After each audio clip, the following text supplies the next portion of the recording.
네, 오늘은 6월 9일 화요일입니다. 오늘은 찬송가 88장 내 진정 사모하는 우리 좋으신 예수님 찬양하고 우리 함께 말씀 봅니다.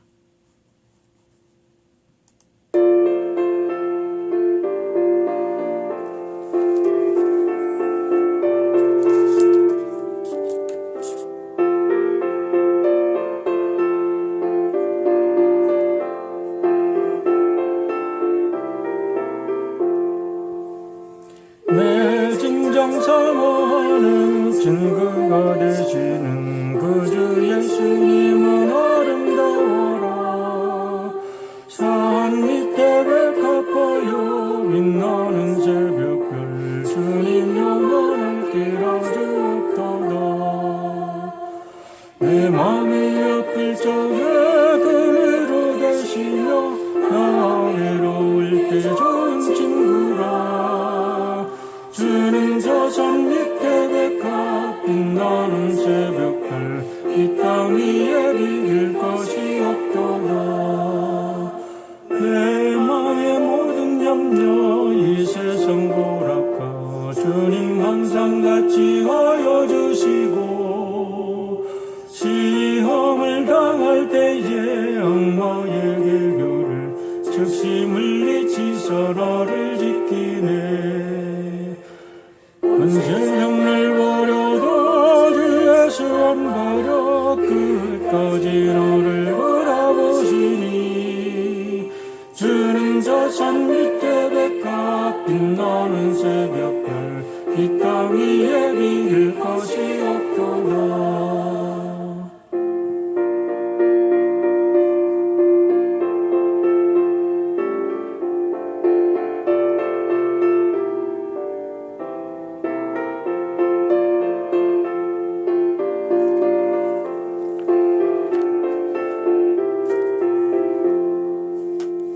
내 맘을 다하여서 주님을 따르면 길이 나를 사랑하시니. 물불이 두렵잖고 점검도 법 없네. 주는 높은 산성 내 방패시라. 내 영혼 먹이시는 그 은혜 누리고 나 친히 주를 뵙기 원하네. 주는 저 산 밑에 백합 빛나는 새벽별 이 땅 위에 비길 것이 없도다.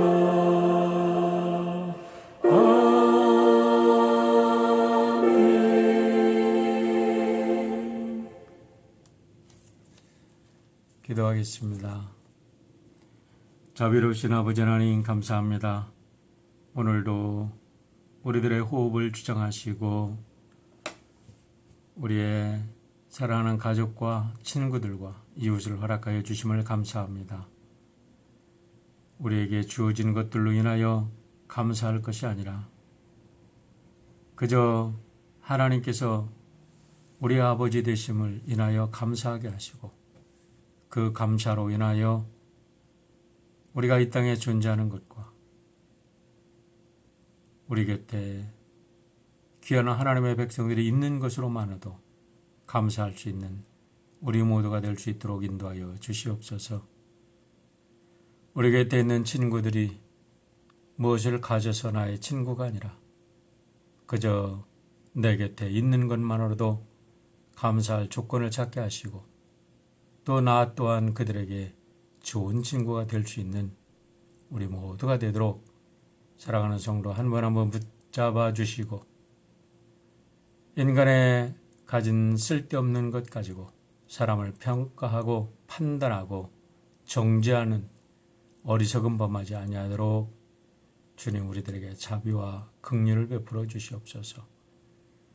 오늘도 어려움 당하는 성도들을 위로하여 주시고 우리의 친구가 되어주시는 주님, 저들의 손 붙잡아 주시고 주님 한 번만으로도 만족하며 승리하는 우리 사랑하는 성도들 되도록 인도하여 주시옵소서. 예수님의 이름으로 기도하옵나이다. 아멘. 네, 오늘은 성경 3장을 연속해서 읽습니다. 욥기 14장부터 16장까지인데요. 우리 함께 읽겠습니다. 욥기 14장. 여인에게서 태어난 사람은 그 사는 날이 짧은 데다가 그 생애마저 괴로움으로만 가득 차 있습니다. 피었다가 곧 시드는 꽃과 같이 그림자같이 사라져서 멈추어 서지를 못합니다. 주님께서는 이렇게 미미한 것을 눈여겨 살피시겠다는 겁니까? 더욱이 저와 같은 것을 심판대로 데리고 가셔서 심판하시겠다는 겁니까? 그 누가 불결한 것에서 정결한 것이 나오게 할 수 있겠습니까? 아무도 그렇게 할 수 없습니다. 인생이 살아갈 날수는 미리 정해져 있고 그 달수도 주님께서는 다 헤아리고 계십니다. 주님께서는 사람이 더 이상 넘어갈 수 없는 한계를 정하셨습니다. 그러므로 사람에게서 눈을 돌리셔서 그가 숨을 좀 돌리게 하시고 자기가 살 남은 시간을 품꾼만큼이라도 한번 마음껏 살게 해주십시오. 한 그루 나무에도 희망이 있습니다. 찍혀도 다시 움이 돋아나고 그 가지가 끊임없이 자라나고 비록 그 뿌리가 땅속에서 늙어서 그 구루터기가 흙에 묻혀 죽어도 물 기운만 들어가면 다시 싹이 나며 새로 심은 듯이 가지를 벗습니다. 그러나 아무리 힘센 사람이라도 한번 죽으면 사라지게 되어 있고 숨을 거두면 그가 어디에 있는지도 모르게 됩니다. 물이 말라버린 강처럼 바닥이 드러난 호수처럼 사람도 죽습니다. 죽었다 하면 다시 일어나지 못합니다. 하늘이 없어지면 없어질까 죽은 사람이 눈을 뜨지는 못합니다. 차라리 나를 수월에 감추어 두실 수는 없으십니까? 주님의 진노가 가실 때까지만이라도 나를 숨겨주시고 기한을 정해두셨다가 뒷날에 다시 기억해 주실 수는 없습니까? 아무리 대장부라 하더라도 죽으면 그만입니다. 그러므로 나는 더 좋은 때를 기다리겠습니다. 이 고난의 때가 지나가기까지 기다리겠습니다. 그때에 주님께서 나를 불러주시면 내가 대답하겠습니다. 주님께서도 손수 지으신 나를 보시고 기뻐하실 것입니다. 그러므로 지금은 주님께서 내 모든 걸음걸음을 세고 계시지만 그때에는 내 죄를 살피지 않으실 것입니다. 주님께서는 내 허물을 자루에 넣어 봉하시고 내 잘못을 덮어주실 것입니다. 산이 무너져 내리고 큰 바위조차 제자리에서 밀려나듯이 물이 바위를 굴려내고 폭우가 온 세상 먼지를 급류로 씻어내듯이 주님께서는 연약한 사람의 삶의 희망도 그렇게 끊으십니다. 주님께서 사람을 끝까지 억누르시면 창백하게 질린 얼굴로 주님 앞에서 쫓겨날 것입니다. 자손이 영광을 누려도 그는 알지 못하며 자손이 비천하게 되어도 그 소식 듣지 못합니다. 그는 다만 제 몸 아픈 것만을 느끼고 제 슬픔만을 알 뿐입니다. 욥기 15장. 대만 사람 엘리바스가 대답하였다. 지혜롭다는 사람이 어찌하여 열을 올리며 궤변을 말하느냐. 쓸모없는 이야기로 논쟁이나 일삼고 아무 유익도 없는 말로 다투기만 할 셈이냐. 정말 너야말로 하나님을 두려워하는 마음도 내던져버리고 하나님 앞에서 뉘우치며 기도하는 일조차도 팽개쳐 버리는구나. 내 죄가 내 입을 부추겨서 그 혀로 간사한 말만 골라서 하게 한다. 너를 정죄하는 것은 네 입이지 내가 아니다. 바로 네 입술이 네게 불리하게 증언한다. 네가 맨 처음으로 세상에 태어난 사람이기라도 하며 산보다 먼저 생겨난 존재라도 되느냐? 내가 하나님의 후의를 엿듣기라도 하였느냐? 어찌하여 너만 지혜가 있다고 주장하느냐? 우리가 알지 못하는 어떤 것을 너 혼자만 알고 있기라도 하며 우리가 깨닫지 못하는 그 무엇을 너 혼자만 깨닫기라도 하였다는 말이냐? 우리가 사귀는 사람 가운데는 나이가 많은 이도 있고 머리가 센 이도 있다. 내 아버지보다 나이가 더 든 이도 있다. 하나님이 내게 위로를 베푸시는데도 내게는 그 위로가 별것 아니란 말이냐? 하나님이 내게 부드럽게 말씀하시는데도 내게는 그 말씀이 하찮게 들리느냐? 무엇이 너를 그렇게 건방지게 하였으며 그처럼 눈을 부라리게 하였느냐? 어찌하여 너는 하나님께 격한 심정을 털어놓으며 하나님께 함부로 입을 놀려대느냐? 인생이 무엇이기에 깨끗하다고 할 수 있겠으며 여인에게서 태어난 사람이 무엇이기에 의롭다고 할 수 있겠느냐? 바로 그것이다. 하나님은 당신의 천사들마저도 반드시 신뢰할 수 있다고 여기지는 않으신다. 그분 눈에는 푸른 하늘도 깨끗하게만 보이지는 않는다. 하물며 구역질 나도록 부패하여 죄를 물 마시듯 하는 사람이야 어떠하겠느냐? 내게 가르쳐 줄 것이 있으니 들어보아라. 내가 배운 지혜를 내게 말해 주겠다. 이것은 내가 지혜로운 사람들에게서 배운 것이고 지혜로운 사람들도 자기 조상에게서 배운 공개된 지혜다. 그들이 살던 땅은 이방인이 없는 땅이고 거기에서는 아무도 그들을 곁길로 꿰어내서 하나님을 떠나게 하지 못하였다. 악한 일만 저지른 자들은 평생 동안 분노 속에서 고통을 받으며 잔인하게 살아온 자들도 죽는 날까지 같은 형벌을 받는다. 들리는 소식이라고는 다 두려운 소식뿐이고 좀 평안해졌는가 하면 갑자기 파괴하는 자가 들이닥치는 것이다. 그런 사람은 어디에선가 칼이 목숨을 노리고 있으므로 흑암에서 벗어나서 도망할 희망마저 가질 수 없다. 날 짐승이 그의 죽음을 먹으려고 기다리고 있으니 더 이상 앞날이 없음을 그는 깨닫는다. 재난과 고통이 공격할 준비가 다 된 왕처럼 그를 공포 속에 몰아넣고 칠 것이다. 이것은 모두 그가 하나님께 대항하여 주먹을 휘두르고 전능하신 분을 우습게 여긴 탓이 아니겠느냐. 전능하신 분께 거만하게 달려들고 방패를 앞세우고 그분께 덤빈 탓이다. 비록 얼굴에 기름이 번지르르 흐르고 잘 먹어서 배가 나왔어도 그가 사는 성읍이 곧 폐허가 되고 사는 집도 폐가가 되어서 끝내 돌무더기가 되고 말 것이다. 그는 더 이상 부자가 될 수 없고 재산은 오래가지 못하며 그림자도 곧 사라지고 말 것이다. 어둠이 엄습하면 피하지 못할 것이며 마치 가지가 불에 탄 나무와 같을 것이다. 꽃이 바람에 날려 사라진 나무와 같을 것이다. 그가 헛것을 의지할 만큼 어리석다면 악이 그가 받을 보상이 될 것이다. 그런 사람은 때가 되지도 않아 미리 시들어버릴 것이며 마른 나무것처럼 되어 다시는 움을 틔우지 못할 것이다. 익지도 않은 포도가 마구 떨어지는 포도나무처럼 되고 꽃이 다 떨어져서 열매를 맺지 못하는 올리브나무처럼 될 것이다.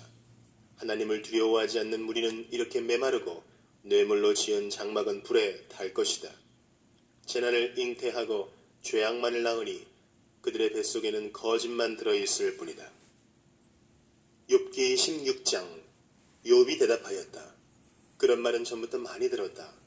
나를 위로한다고 하지만 오히려 너희는 하나같이 나를 괴롭힐 뿐이다. 너희는 이런 헛된 소리를 끝도 없이 계속할 테냐? 무엇에 홀려서 그렇게 말끝마다 나를 괴롭히느냐? 너희가 내 처지가 되면 나도 너희처럼 말할 수 있을 것이다. 나도 너희에게 마구 말을 퍼부으며 가엾다는 듯이 머리를 내저을 것이다. 내가 입을 열어 여러 가지 말로 너희를 격려하며 입에 발린 말로 너희를 위로하였을 것이다. 내가 아무리 말을 해도 이 고통 줄어들지 않습니다.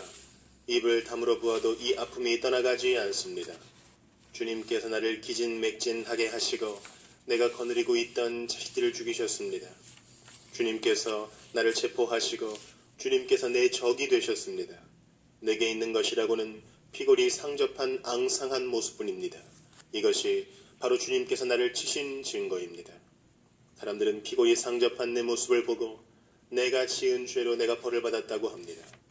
주님께서 내게 분노하시고 나를 미워하시며 내게 이를 가시며 내 원수가 되셔서 살기찬 눈초리로 나를 노려보시니 사람들도 나를 경멸하는구나. 욕하며 뺨을 치는구나. 모두 한패가 되어 내게 달려드는구나.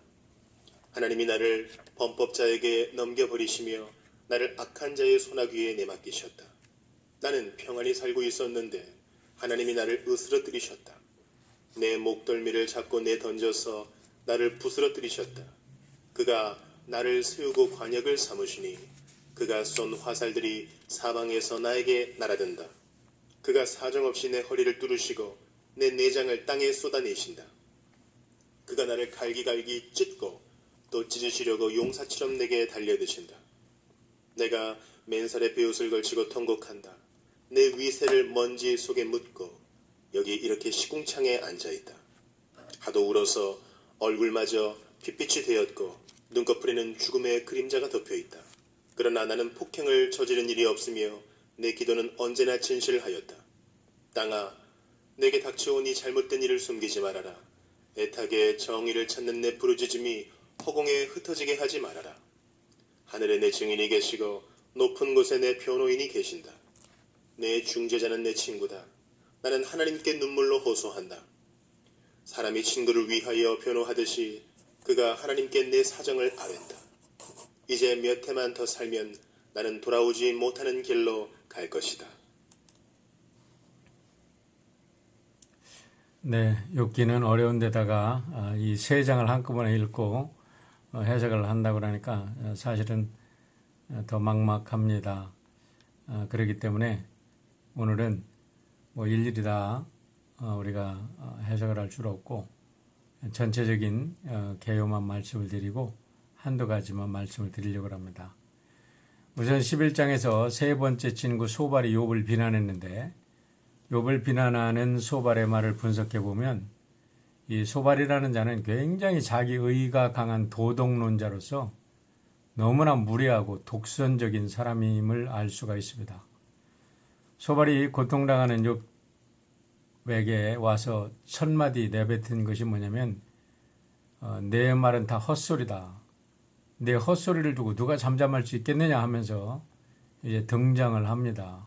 그러면서 욥을 몰아붙이는데 한마디 한마디는 정말 인정머리라고는 눈꼽만큼도 찾아볼 수 없는 자기 독선과 의로만 가득 찬 자칭 도덕군자임을 알게 됩니다. 우리가 이런 사람을 만나면 정말 숨이 막히는 듯한 이런 느낌을 받게 되죠. 혹시 나는 그런 사람이 아닌가 한번 깊이 생각을 해봅니다. 야고보서 3장 6절에 보면 이렇게 말합니다.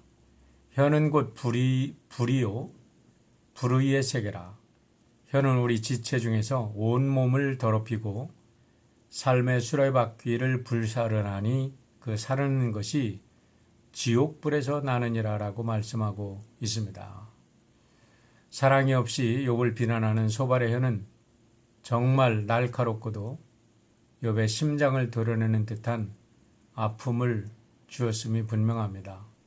소발뿐만 아니라 엘리바스 빌닷도 사실은 마찬가지죠. 소발의 독사를 듣고서 욥이 분을 참지 못해서 그의 말을 받아친 내용이 이제 12장부터 14장까지 계속된 것입니다. 누가 모든 일을 주관하는 이가 하나님인 줄 모르느냐. 너희들만 지혜가 있다고 그렇게 하지 말아라 하면서 이제 소발의 주장을 반박하기도 하고 또 하나님께 동시에 탄원의 기도를 드리는데 여기서 특별히 14장 10절부터 보면 10절부터 13절을 보면 사람이 한번 죽으면 모든 것이 끝난다는 그런 고백을 합니다. 당시에 죽음에 대한 사람들의 사상과 생각을 볼 수 있습니다. 일반적으로. 그런데 놀라운 것은 우리가 그 14장 14절부터 16절, 17절에 보면 너무나도 놀랍게 그 속에서 우리 욥이 부활에 대한 신앙을 이렇게 가지고 있었다는 것을 우리가 볼 수가 있습니다. 그리고 나서 15장부터 다시 이제 엘리바스가 등장해서 욥을 비난함으로 해서 이제 한 사이클이 지나가고 두 번째 친구들과의 이제 논쟁을 벌이는 이 공방전이 시작이 15장부터 되고 있습니다.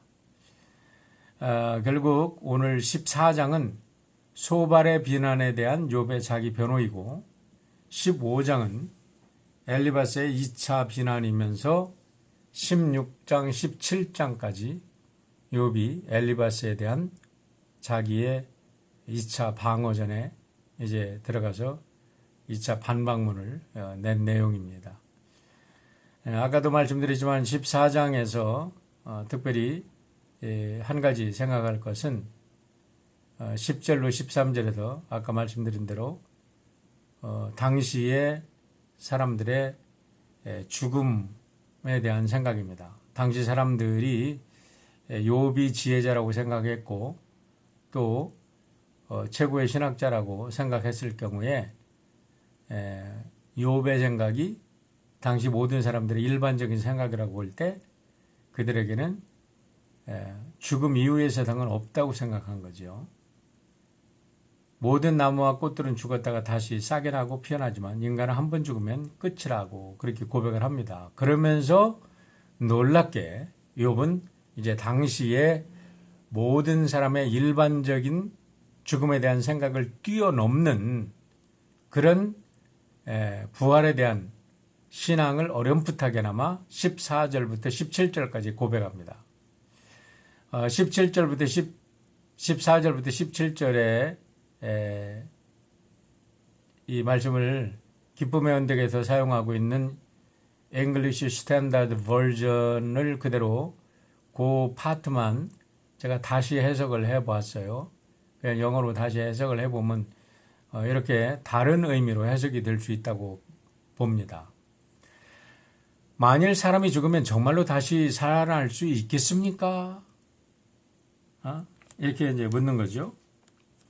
한번 보세요. If a man dies, shall he live again? 정말로 그 사람이 다시 살 수 있겠습니까? 이렇게 이제 질문하면서 나의 모든 산 날의 소망은 내가 다시 새로워지는 그날을 기다리는 겁니다. 주님께서 나를 부른다면 나는 대답할 것입니다. 주님께서는 주님이 하신 일을 인하여 기뻐하실 것입니다. 주님은 나의 날들을 계수하시되 나의 죄는 기억하지 않을 것입니다. 나의 모든 죄악들은 보자기로 싸서 하나님의 이름으로 인을 치시고 봉함하시고 인체도 봉함하신답니다. 나의 모든 허물들을 덮어주실 것입니다. 라고 고백을 하는데요. 이 14절부터 17절은 전부 다 가정법으로 구성이 되어 있습니다. 그러니까 현재 사실에 반대라는 거죠. 그때 당시로는 현대는 아무도 믿지 않았어요. 그런데 이런 일이 있다면 이럴 것입니다. 라고 이렇게 가정법으로 이렇게 표현을 하는데 이 속에서 욥은 놀랍게도 당대의 죽음에 대한 모든 사람들의 생각을 뛰어넘는 이런 부활에 대한 신앙을 이렇게 엿보이고 있다는 겁니다. 여기서 세 친구들의 관점과 욥이 근본적으로 이제 다르다는 것을 제시해주고 있습니다. 하지만 18절로 22절에 가보면 현실의 아픔이 너무 커서 이 가정법 이렇게 했으면 좋겠습니다 라는 그런 부활에 대한 어렴풋한 소망을 이야기를 하지만 너무나 현실이 아파서 하나님께 하소연을 합니다. 특별히 21절로 22절에 보면 육신의 고통이 인간을 얼마나 처참하게 만드는지 우리에게 보여주고 있습니다. 제가 어렸을 때 저희 어머니께서 암으로 돌아가셨습니다. 그 암의 고통이 얼마나 크신지 마지막 순간에는 막내둥이 그렇게 품에 마지막까지 끼고 있던 막내둥이인 저도 이제 알아보지 못하시고 그 고통에만 매달렸던 어머니의 모습이 지금도 기억이 납니다. 그런데 지금 욥이 똑같은 이야기를 하고 있는 거예요.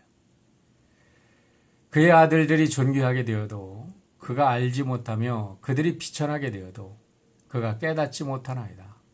다만 그의 살이 아프고 그의 영혼이 애곡할 뿐이니이다. 라고 말해요. 여러분 이거는 고통을 당해보지 않은 사람은 이 심정을 이해하지 못할 것입니다. 영지주의의 영향을 받은 사람들은 사람들의 육신은 다 썩을 것 살덩어리 뿐이라고 육체는 아무것도 아니라고 이렇게 함부로 얘기를 하는데 그렇지 않습니다. 여러분 우리가 육신이 고통을 당하고 아픔을 당하고 건강을 잃으면요 다 잃는 거예요. 그래서 물론 우리가 영적인 육신적으로만 끝나는 것이 아닌 것을 분명히 우리가 믿지만 우리가 바울 사도처럼 우리의 육신이 영혼의 집인 것을 우리는 분명히 알아야 됩니다. 다시 말하면 우리는 육적인 존재만이 아니라 영적인 존재고 영적인 존재만이 아니라 육적인 존재라는 거예요. 그래서 우리가 육신이 고통을 당하면 영이 고통을 당하고 영이 고통을 당하면 육신도 고통을 당하게 되어 있습니다.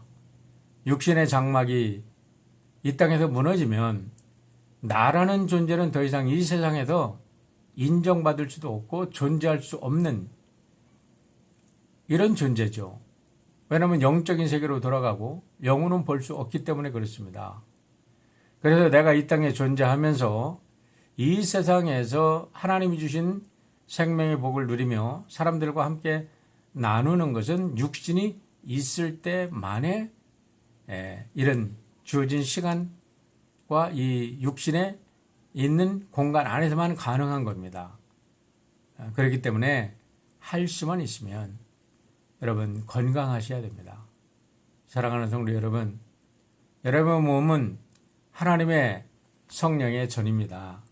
그렇기 때문에 함부로 다루어서도 안 되고 우리가 너무 일에 매달려서 여러분의 육신을 혹사해서도 안 되고 물론 우리가 영혼을 이 육신을 혹사하면서 일을 할 수밖에 없는 그런 상황에 우리가 있을 때가 너무나 많죠. 그러나 최대한 시간을 내서 우리의 육신도 잘 관리하는 복된 성도 여러분 되기를 바랍니다. 뿐만 아니라 육신만이 전부는 아니고 분명 우리가 육신의 장막을 벗는 날 우리는 영원한 하나님의 세계가 있음을 또한 잊어서도 안 될 것입니다. 자, 어쨌든 여기서 욥과 세 친구의 고난에 대한 1차적인 신학적 토론이 종결이 되고 이제 15장에 가면 엘리바스가 다시 등장해서 욥을 다시 몰아붙입니다. 엘리바스의 이 혀도 정말 가시돋친 우리가 눈총이라고 하는데요. 이거는 뭐라고 해야 되나요? 말총이라고 해야 되나요? 정말 총보다도 더 무섭게 심장을 파고드는 아픈 이야기들을 많이 합니다. 1절부터 6절은 자기 의의를 계속 주장한다고 욥을 불경건한 자로 규정하고 몰아붙이는 그래도 정죄하는 내용이고요. 7절부터 16절은 한계성을 가진 인간임에도 불구하고 자신들의 권면을 무시하는 욥을 교만하다, 불순한 자다라고 아주 맹비난을 쏟아붓습니다.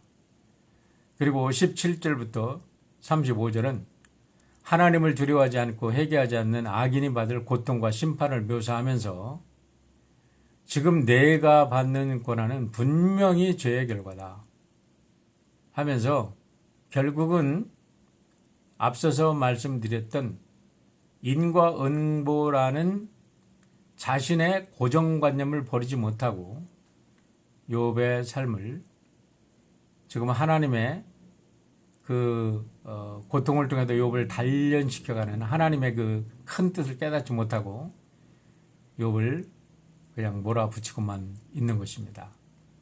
16장에 가보면 엘리바스의 2차 변론에 대한 욥의 답변입니다. 1절로 5절에는 친구들의 무정하고도 헛된 변론에 대한 욥의 비난이 기록되어 있고 6절부터 16절은 혹심한 고난 가운데서도 자신의 무죄함을 입증해주며 고난으로부터 벗어나게 해줄 것으로 기대했던 공의로우신 하나님께서 왜 지금 이 순간에 나를 이렇게 놔두고 개입하지 않으십니까? 어찌하여 이렇게 모진 고난 속에 나를 두고 계십니까? 하면서 하나님의 섭리에 대한 회의와 번민의 내용을 이제 번민의 그런 의심을 고백하고 있어요. 그런데 누군들 이렇게 고통을 당하고 이렇게 정말 정신적으로 영적으로 외로운 상황 속에서 누군들 이렇게 하나님께 원망하지 않겠습니까? 여러분 이런 상황에서는요. 하나님 원망해도 돼요. 우리 하나님 그렇게 좁은 하나님 아니고 우리 아버지십니다. 우리의 원망 다 들어주시고 그럼에도 불구하고 침묵 속에서 내가 너를 안다 하고 우리를 품어주시는 사랑의 아버지이십니다. 여러분 속상할 때는 아버지께 투정 부려도 됩니다. 17절부터 22절에는 또다시 자신의 무죄함에 대해서 확신하면서 하나님께 자기를 변호해 주는 자가 진정한 친구라고 이제 고백하는 욥의 고백을 볼 수가 있습니다. 오늘 여기서 한 가지 묵상을 하고 마치려고 합니다. 바로 15장 9절로 10절입니다.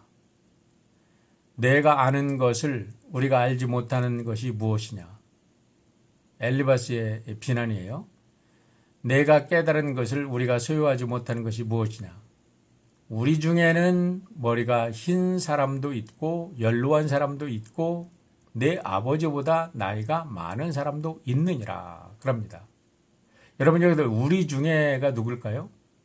지금 이 세 사람이라고 우리가 볼 수 있어요. 그런데 이 세 사람 중에는요, 다 욥보다 나이가 많다는 거예요.